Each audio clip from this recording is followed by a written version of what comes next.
Welcome back. आज हम पढ़ने वाले हैं C S S float property and I know that कि आपको आइडिया है कि हमारे पास इसके अल्टरनेटिव काफ़ी सारे मौजूद हैं। हमें क्यों फ्लोट यूज़ करना चाहिए, जैसे इसके लिए कि यार आपको आइडिया हो कि किस तरह फ्लोट प्रॉपर्टी जो वर्क करती है। सम टाइम हो सकता है कि आपको इसके यूज़ कंडीशन के ऊपर डिपेंड करता है कि आपको यूज़ करना पड़ जाए ताकि फिर आप इसको यूज़ कर सकें आसानी से। ठीक है, तो क्या है अब हम इसको देखते हैं। मैंने आपके सारे डॉक्यूमेंट जो है वो रेडी करके रख दी हुई है। सिंपल इतना है कि हम जाके यहाँ पे कुछ ये देखो, अब अगर हमें कुछ इस तरह के लेआउट जो है बनाना हो, फॉर एग्जांपल हमें टेक्स्ट को रैप कराना हो इमेज के लेफ्ट साइड के ऊपर, ठीक है, और इमेज हमारे पास राइट साइड के ऊपर है, तो हम ऐसा कर सकते हैं, फ्लोट कर सकते हैं, इस इमेज को कर सकते हैं फ्लोट राइट। ठीक है, तो हमारा टेक्स्ट जो है वो खुद ब खुद लेफ़्ट साइड के ऊपर इसके आ जाएगा। ठीक है, तो इसी तरह हम ये वाला जो लेआउट है ये CSS फ्लोट प्रॉपर्टी की यूज़ करते हुए बनाया है। ठीक है, अब हम देखते हैं कि हम किस तरह जो है इसको कर सकते हैं। अभी मैंने क्या किया, मैंने यहाँ पर जाके आप लोगों के लिए ये देखो, ठीक है, मैंने एक कंटेनर लिया है, उसके अंदर जाके मैंने चाइल्ड ले लिए हैं, 3 बॉक्सेस है ये, और उसके बाद मैंने एक पैराग्राफ लिया और मैंने क्या किया है, मैं इसको फ्लोट लेफ़्ट की बजाय मैं इसको हटा देता हूँ अभी के लिए। ये देखो, ये आ गया हमारे पास। ठीक है, तो बॉक्स 1 आ गया, बॉक्स 2, और उनको मैंने इंडिविजुअली क्या किया हुआ है, एक क्लास असाइन करके कलर असाइन कर दिया और बाद में उसके पैराग्राफ आ गया। ठीक है, ये हम बिल्कुल नॉर्मल है, आपको इसके समझ आ गई नहीं। ऑलराइट, अब हम ऐसा करते हैं कि ये जो हमारा बॉक्स है, बॉक्सेस हैं, ठीक है, इसको मैंने होल्ड किया और मैं इसको कह देता हूँ फ्लोट लेफ़्ट।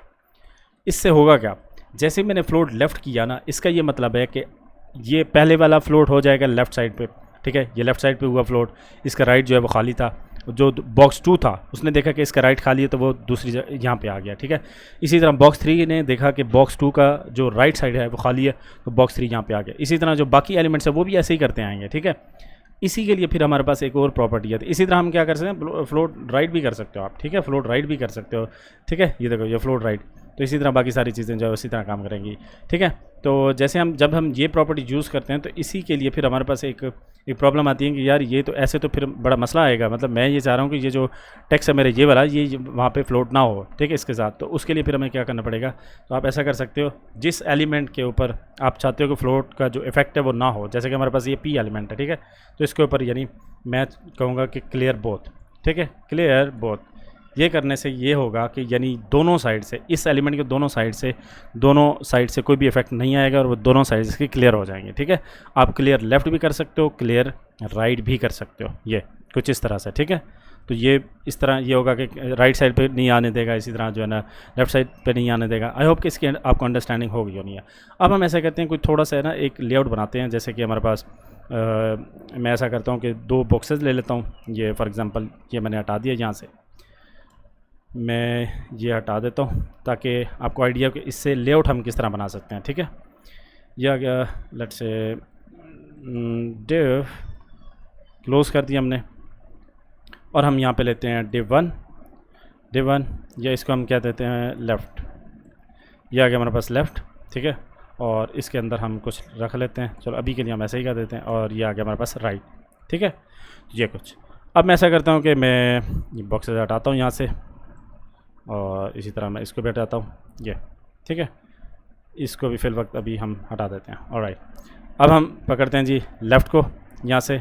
ठीक है, और इसको विड्थ दे देते हैं सपोज 50%। ठीक है, बैकग्राउंड कलर दे देते हैं लेट्स से ऑरेंज। इसी तरह फिर हम इसको ज़रा चेक करते हैं क्या आ रहा है, नहीं आ रहा, और इसको हमें हाइट भी देनी पड़ेगी क्योंकि इसके अंदर कंटेंट नहीं है, तो इसको मैं 40% जो है वो हाइट दे रहा हूँ। ठीक है, आई होप कि 40% की बजाय 400 पिक्सल अगर इसको दे दूँ तो हाँ फिर आ जाएगा। ठीक है, ऑलराइट, इसी तरह फिर हम राइट के ऊपर जाते हैं, राइट, और इसको भी हम विड्थ असाइन कर देते हैं लेट्स से 50%, और इसी तरह हम क्या कहते हैं इसको, इसका बैकग्राउंड कलर देते हैं ब्लू, और इसी के साथ फिर हम इसकी भी हाइट दे देते हैं सपोज 400 पिक्सल। ठीक है, आपको आइडिया है कि क्योंकि बाय डिफ़ॉल्ट इसकी जो डिस्प्ले प्रॉपर्टी क्या होती है, बाय डिफ़ॉल्ट कौन सी होती है, ब्लॉक। ठीक है, तो इस वजह से ये कहाँ आ रहे हैं, नीचे आ रहे हैं। ठीक है, एक दूसरे के नीचे आ रहे हैं, ब्लॉक कर रहे हैं ना दूसरी साइड पे। अब हम चाहते हैं कि यार ये दोनों जो है ना फ्लोट करने लग जाएं एक दूसरे के, तो हम किस तरह फिर हम करेंगे, हाँ जी ऑफ कोर्स हम ऐसा करेंगे, मैं चाहता हूँ कि यार ये वाला मेरा जो एलिमेंट है वो फ्लोट करने जाए, लेफ़्ट साइड पे फ्लोट करने लग जाए। जैसे इसने फ्लोट करना लेफ़्ट साइड पे हमने इसको किया, वो दूसरा मेरा एलिमेंट गायब हो गया, तो उसको भी हम ऐसा करते हैं।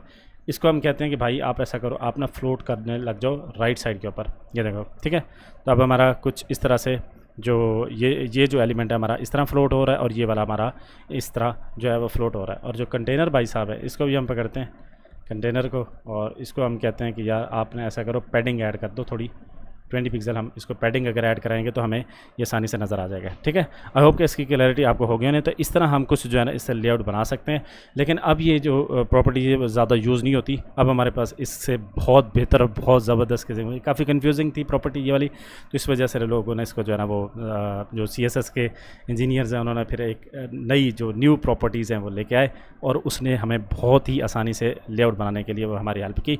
ठीक है, आई होप कि इस लेक्चर की आपको समझ आई होनी है, और अगर आपका कोई सवाल है, do let me know down in the comment box. I will see you next time.